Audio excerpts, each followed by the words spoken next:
Attorney Vic Rodriguez for Senator.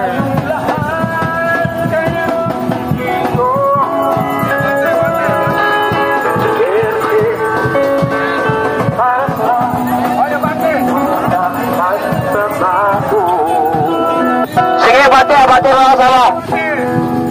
Maghahatid lang po kami ng isang matinong senador. Pabayaan niyo po kami. Ito na ang nakikita! Duterte! Duterte!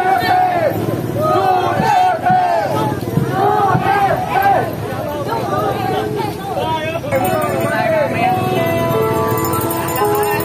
Duterte!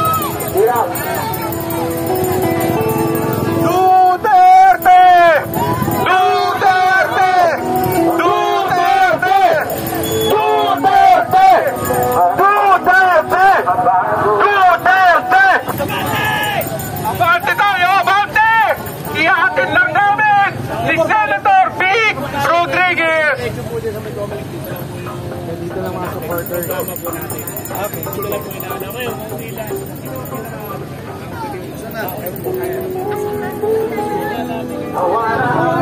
Vic Rodriguez! Ayaw ko magdadaaw na tao. Mabuhay mga vloggers natin! Palakpakan! Mabuhay mga vloggers! Madilim na kahapon. Mabuhay si Atty. Vic Rodriguez! Mabuhay! Ihahatid natin si Atty. Vic Rodriguez! Di ko mawawala ang korupsyon. Ayaw tayong papasukin! Ayaw na Pilipinas! Tayo na magbago! Hawak kamay tayo! Mga kasama! Isigaw natin! Duterte! Duterte! Duterte! Duterte! Duterte! At kriminalidad. Subalit, hindi ko po kayang ako lang mag-isa sa lakbayin ito. Kaya po tayo'y magkakasama, kinakailangan ko po ang inyong aktibong suporta at aktibong tulong dito sa napakabigat na laban. Alam ko rin na pagod na ho kayo sa korupsyon at higit pang korupsyon.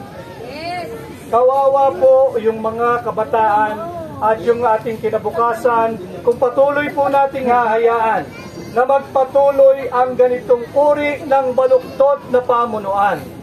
Kaya po inaanyayaan ko kayo, magsama-sama po tayo, halina't tumungo tayo doon sa good governance at ipagpatuloy natin yung war on corruption. Importante ho itong midterm election, ating singilin ang mga kalabisan ng kasalukuyang administrasyon, ang administrasyon ni Bongbong Marcos. Atin silang singilin at panagutin, nasaan yung 500 billion pesos na sinasabi ninyo flood control funds? Nasaan yung ipinagmamalaki ninyong 5,500 flood control programs? Bakit sa tuwing umuulan, bumabaha? Dumating ang bagyong Karina, sinigundahan ni bagyong Enteng, ano po ang nangyari?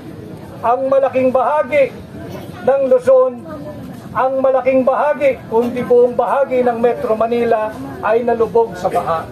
Hindi ho ba kayo napapagod sa ganitong uri ng pamumuhay? Hindi ka pa tapos maglinis ng putik at tubig ulan na pumasok sa iyong bahay, meron na naman putik at tubig ulan uli na dala ng ulan, dala ng bagyo, dala ng habagat. Subalit ito po ang katotohanan, hindi po kasi nila ipinatupad yung totoong flood control programs at hindi po nila tinustos para sa benepisyo ng mamamayang Pilipino ang flood control funds.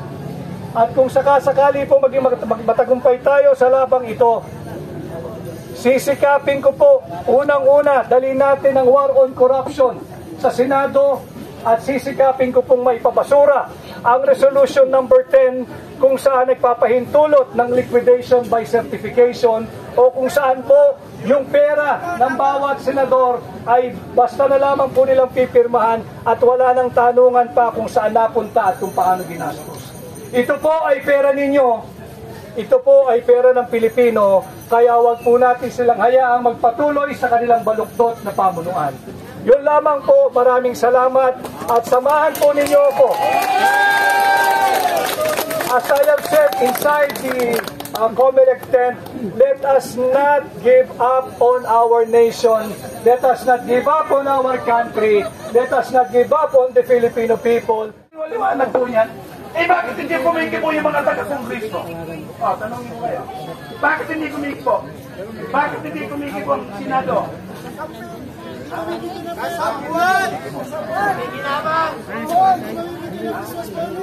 Yan po ang dating na natin. Yan ang isa natin. Kaya kami nakikiusap. Yan, ganito yung mga vloggers, di ba? Dalawang grupo kayo doon. Dalawang grupo rin doon. Sa harap po naman, di ba? Eh, makatotohanan, yung pinablog natin, makatotohanan, kahit walang binibigay na pera, di ba? Sabihin natin yung totoo. Di ba? Sapagkat sa ayaw nyo sa gusto, kasama kayo dito sa lipunan nating nabubulok na po. Diba? Eh, kasama ko kayo kung maganda yung ibuboto natin, matino, may programa at hindi magnanakaw, lahat tayo ay magkikinabang. Kaya, matagal mo mag-i-endorse. Matagal pa. Sige, namamaos na ako. Anyway, sige po. Ano lang ako, intermission lang. Hindi ako kandidato. Pero, kayo mga vloggers, asahan ninyo.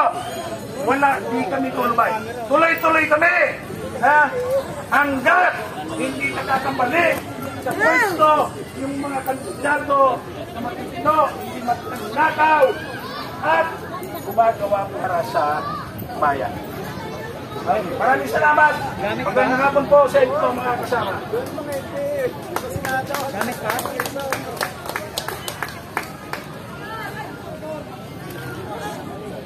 Mga kasama, may impormasyon tayo na nandyan na si Atty. Vic Rodriguez.